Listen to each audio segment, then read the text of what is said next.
In the course of this programme, you'll hear references to health schemes and health plans. So what's the difference? The differences are quite striking, really. They're very different indeed. The health plan comes first, and that is a general plan for the whole farm, and this covers all the different diseases and problems that the animals can get: calf scour, pneumonia, mastitis. Now, a health scheme is secondary to that. That comes on afterwards, and the health scheme at the moment has 4 diseases only in it: BVD, leptospirosis, IBR and Johne's disease. And these are specific eradication programs and certification of freedom from these particular diseases only. So during the health planning stage, the farmer may identify that he's, for example, a pedigree breeder who might wish to export cattle to Europe, and therefore being free of IBR will be very important for him. And if it's identified at the health planning stage, then part of the health planning process might be to indicate that to the farmer that he should consider joining a cattle health scheme to tackle the IBR issue. Or alternatively, it may be that a farmer identifies that he has a Johne's disease problem in the herd. One way of tackling that would be through a health scheme, a test and cull scheme through a Johne's cattle health scheme. Bovine viral diarrhea, or BVD, is regarded by vets as the most significant cattle disease in Europe and North America. Many EU countries have either eradicated BVD or are close to achieving BVD-free status, giving cause for industry concerns regarding the future of Scotland's beef exports to the rest of Europe. But what exactly is BVD, and why should producers keep it out of their herds? Here at SAC's Veterinary Investigation Centre at Grey Crook, St Boswells, one man who studied the disease is the Regional Veterinary Manager, George Caldo. BVD is a virus infection of cattle, and it impacts on cattle in several ways. Probably one of the most notable ways for the beef farmer in Scotland is it has a severe impact on fertility. It impacts on female fertility and on bull fertility. The second impact it has is on the health of immature stock calves in particular, and we see 2 things with that. Firstly, we see the birth of persistently infected calves. These are the carriers that spread the infection. And these calves tend to develop mucosal disease, which is a fatal disease, and they die usually before about 2 years of age. But while they're living, they are virus factories. They put out a lot of virus that infects the calves round about. And what that virus does in that situation is it makes them much more susceptible to calf pneumonia, to calf scour. So the overall health of the calves in the herd is depressed significantly. When BVD infects calves for the first time, it's like us getting cold or flu. It brings them down and it reduces their ability to respond to other diseases for a period of 1 to 2 weeks.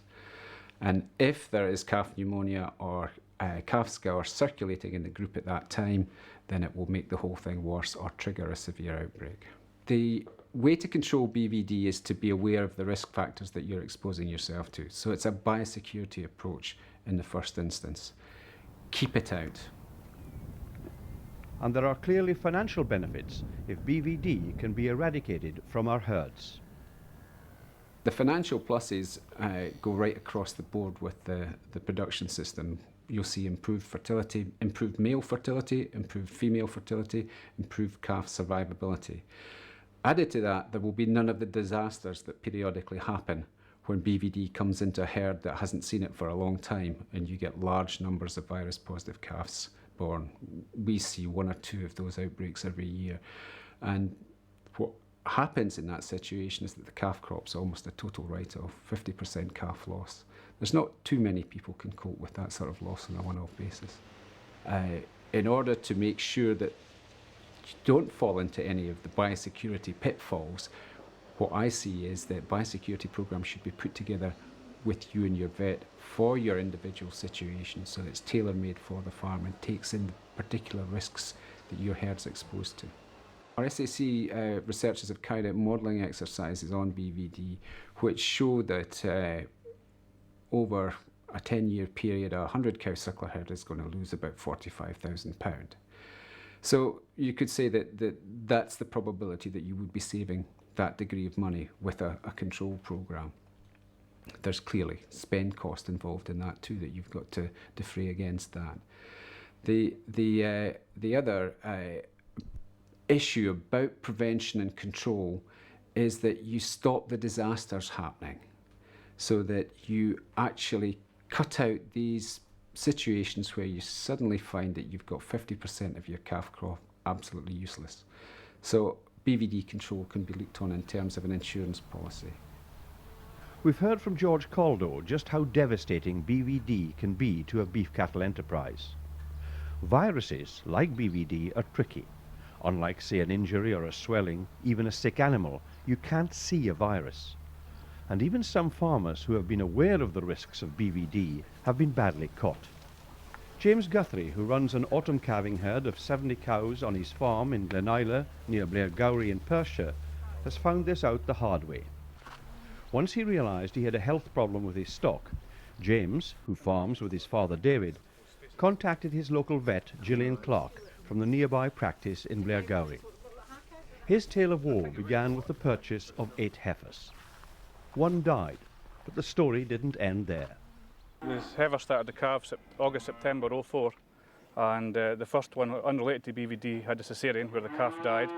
Then the rest of the heifers calved, where promptly almost every calf bar one eventually took a black scour and died.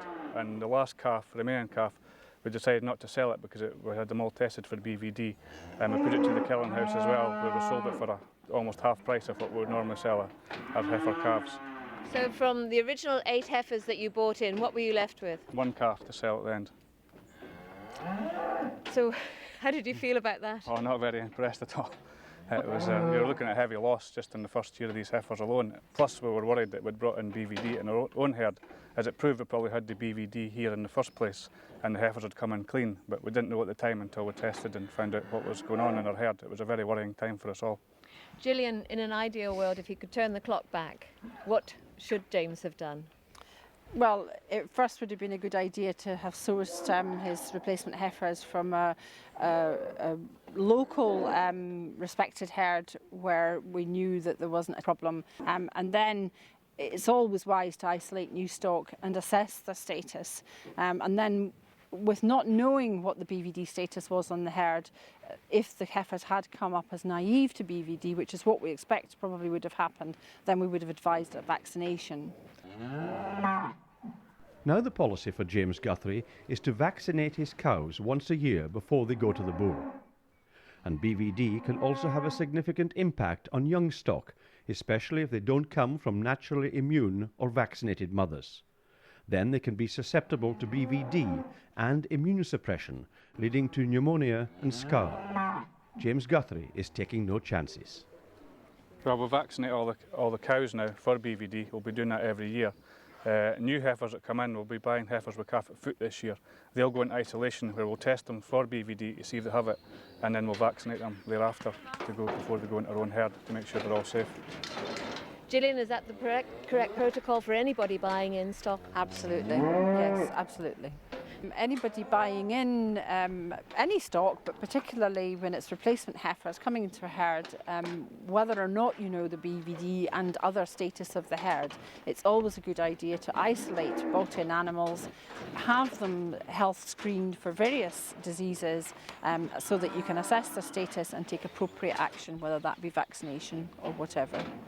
Some people feel that if they keep a persistently infected BVD calf or an animal within the herd, it helps to develop a natural immunity. How wise is that? Not wise. The persistently infected animal is excreting virus all the time, which can have an immune suppressive effect on the other unvaccinated animals such as calves. Also, if a young animal is found to be an infective BVD animal, some people are tempted, oh well, I'll isolate it and finish it. What would your advice be in that situation? It's not a very good idea. Again, unfortunately, it's very tempting and I can understand where they're coming from, but the isolation would have to be very, very strict, and that probably includes personnel and machinery, because you can transport the virus from the isolated animals back to the rest of the herd. So it's probably not a good idea. So the farmer himself becomes an infective animal, in fact? Almost. And in any case, that PI calf's not likely to end, it's not likely to have a good result at the end. It's not likely to really do well. well. So fattening is not really an option for most of them.